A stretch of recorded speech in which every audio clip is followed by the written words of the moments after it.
दोस्तों आज हम एक ऐसा कैरियर की बात करने वाले हैं जो साइंस, टेक्नोलॉजी और पब्लिक सर्विस तीनों को एक साथ जोड़ता है। ये कैरियर है मौसम वैज्ञानिक यानी मीटियोरोलॉजिस्ट का। ये केवल वेदर बताने का काम नहीं है, इसके पीछे डेटा होता है, साइंस होती है, फोरकास्टिंग होती है और देश की सेफ्टी भी इसी पे डिपेंड करती है। लेकिन 12th के बाद स्टूडेंट्स बहुत ज्यादा कंफ्यूज हो जाते हैं। पीसीएम लेके क्या करें, पीसीबी लेके क्या करें, कैरियर में आगे क्या करना है, किस में सिक्योरिटी है, किस में पैसा है, ये सारी बातें हैं।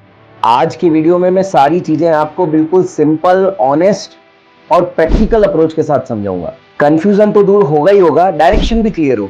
जी हाँ, मौसम वैज्ञानिक का बेस है साइंस। इसमें फिजिक्स, मैथमेटिक्स और डेटा अंडरस्टैंडिंग का रोल बहुत ज्यादा इंपॉर्टेंट होता है। अगर आपने 12th में पीसीएम लिया है तो आपके लिए रूट बहुत ज्यादा क्लियर और स्ट्रॉन्ग है।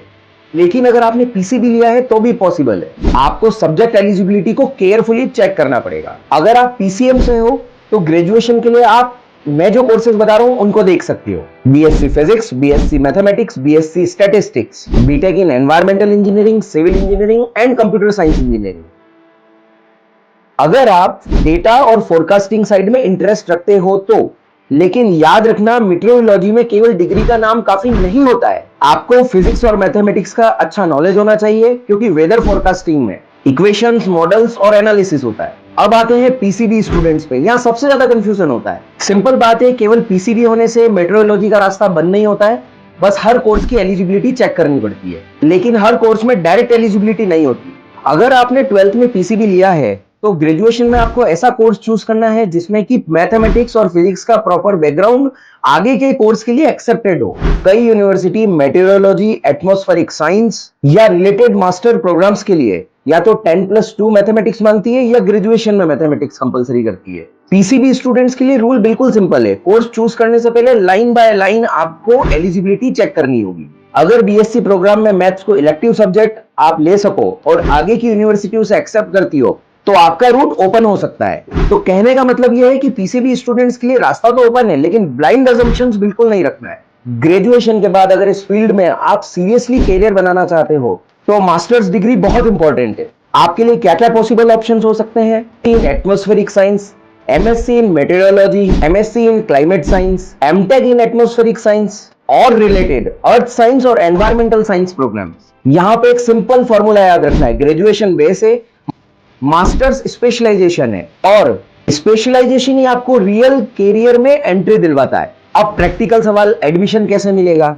टॉप यूनिवर्सिटीज और कॉलेजेस में एंट्रेंस के लिए आमतौर पर ये रूट्स होते हैं: IIT JAM, joint admission test for masters, CUET PG, common university entrance test for post graduation and university specific entrance tests. लेकिन एक इंपॉर्टेंट बात, हर यूनिवर्सिटी और हर टेस्ट का रूल अलग होता है, इसीलिए फाइनल फॉर्म भरने से पहले ऑफिशियल नोटिफिकेशन जरूर चेक करो। अगर आप क्वालिटी एजुकेशन और स्ट्रॉन्ग बेस चाहते हो तो ये नाम दिमाग में रट लो: IIT Kharagpur, IIT Delhi, IISc Bangalore, Cochin university of science and technology, Andhra university, Savitribai Phule Pune university, Indian institute of tropical metrology. अब बात करते हैं जॉब्स की कि कहां जॉब मिल सकती है मेट्रोलॉजी स्टूडेंट्स को। India meteorological department, Indian space research organisation, Indian air force, Indian navy, Indian research institutes, private weather forecasting companies, environmental climate analytics and environment consulting firms,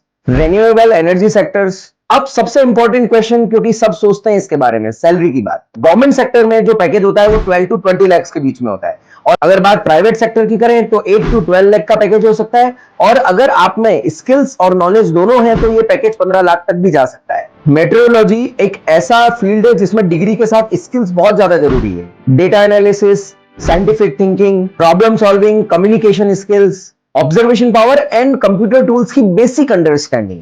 अगर आप रियल में स्ट्रॉन्ग बनना चाहते हो तो Python, data handling and GIS आपको basic future में बहुत ज्यादा एडवांटेज दे सकते हैं। फाइनल ट्रूथ बहुत ज्यादा सिंपल है, पीसीएम स्टूडेंट्स के लिए रूट बिल्कुल क्लियर है, बस आपका माइंडसेट होना चाहिए। पीसीबी के लिए चांसेस बन सकते हैं लेकिन depend upon the university. Graduation के बाद अगर मास्टर डिग्री कर ली तो government sector as well as private sectors में जबरदस्त बूम है। मेट्रोलॉजी केवल वेदर रिपोर्ट का कैरियर नहीं है, ये science, data, public safety and climate understanding का जबरदस्त प्रोफेशन है। अगर आप वास्तविकता में चाहते हो कि पीसीएम और पीसीबी के बाद और कौन से यूनिक कैरियर्स हैं जिसमें आपका ग्रोथ लेवल हाई है और वो प्रोफेशनल कैरियर है, आप कमेंट में लिखो मैं एक के बाद एक कैरियर पे आपके लिए वीडियो बनाऊंगा।